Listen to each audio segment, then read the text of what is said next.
कोई भी देश महान होता है तो उसका सेकुलर होना बहुत ही आवश्यक है। हमें धरोहर में ही गांधी और नेहरू ने सेकुलरिज्म दिया। यहाँ पर गांधी जी और नेहरू जी की हम तारीफ करें जिन्होंने एक ऐसे देश को दिया जो आज जिसने विश्व में लोहा मनवा दिया। कांग्रेस ने हिंदू मुस्लिम की राजनीति कभी नहीं की। गांधी और नेहरू की बहुत तारीफ करने की इच्छा होती है कि उन्होंने कहा कि ये मंदिर मस्जिद के जो मुद्दे हैं वह सरकार का मामला नहीं होना चाहिए। जैसे कि सोमनाथ मंदिर के साथ तो गांधी जी से बड़ा हिंदू नहीं था 20वीं शताब्दी में। तो लोगों ने कहा बापू ये विदेशियों ने सोमनाथ मंदिर को लूटा था, सरकारी खर्च से इसको पुनर्निर्माण करो।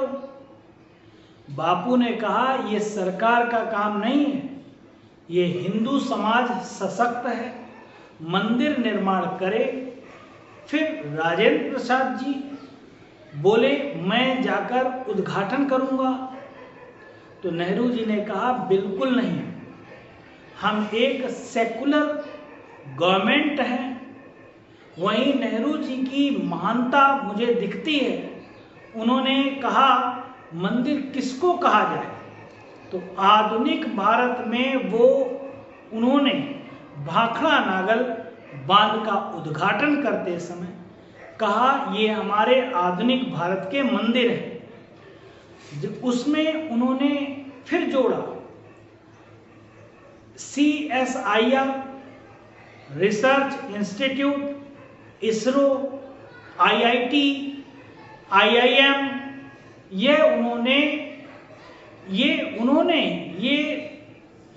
उन्होंने सोचा कि सरकार का फोकस होना चाहिए मंदिर मस्जिद में नहीं, सरकार का फोकस शिक्षा पर होना चाहिए, उद्योग धंधों पर होना चाहिए, पब्लिक सेक्टर, इन सब पर होना चाहिए। यह वो रास्ता दिखाया जो फर्क आज साफ देख रहे हैं भारत और पाकिस्तान के बीच। भारत और पाकिस्तान के बीच जो फर्क आपने देखा, यहाँ ऑपरेशन सिंदूर चला। तो ऑपरेशन सिंदूर में हम टेक्नोलॉजी की बात करें तो टेक्नोलॉजी ही थी जिससे हम इसको जीत पाए या इसको सफल बना पाए। और पाकिस्तान वहाँ जो आतंकवाद और धर्म को पाल के बैठा हुआ है वो कहीं ना कहीं हारा है।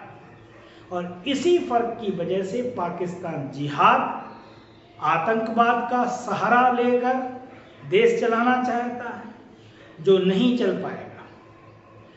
आज टुकड़े टुकड़े की कगार पे है। हमारे विदेश मंत्री एस जयशंकर साहब ने नई दिल्ली में होंडुरास के दूतावास के उद्घाटन के मौके पर कहा कि पाकिस्तान के पास आतंकियों की एक लंबी लिस्ट है जो भारत को सौंपे, उन्हें बदले का इंफ्रास्ट्रक्चर बंद करना होगा। वो जानते हैं कि क्या करना है। हम उनके साथ यह चर्चा करने के लिए तैयार हैं कि आतंकवाद पर क्या किया जाना चाहिए। वहीं पाकिस्तान के प्रस्ताव पर विदेश मंत्री जी ने कहा कि सिंध नदी का पानी के मुद्दे भी उठाए गए हैं। फिर से आप सभी जानते हैं और मैं इसे फिर से दोहराता हूँ, कैबिनेट कमेटी ऑन सिक्योरिटी और सरकार स्पष्ट रूप से तय कर चुकी है कि सिंधु जल संधि को प्रभावी तौर से निलंबित किया गया है और जब तक पाकिस्तान द्वारा सीमा पार पर आतंकवाद को विश्वसनीय और अपरिवर्तनीय रूप से बंद नहीं किया जाता, तब तक यह निलंबन जारी रहेगा और पीओके वाले कश्मीर को खाली करने को कहा गया है। वहीं कश्मीर मुद्दे पर तीसरे पक्ष का हस्तक्षेप नहीं होगा, ये भी विदेश मंत्री जी ने कहा है।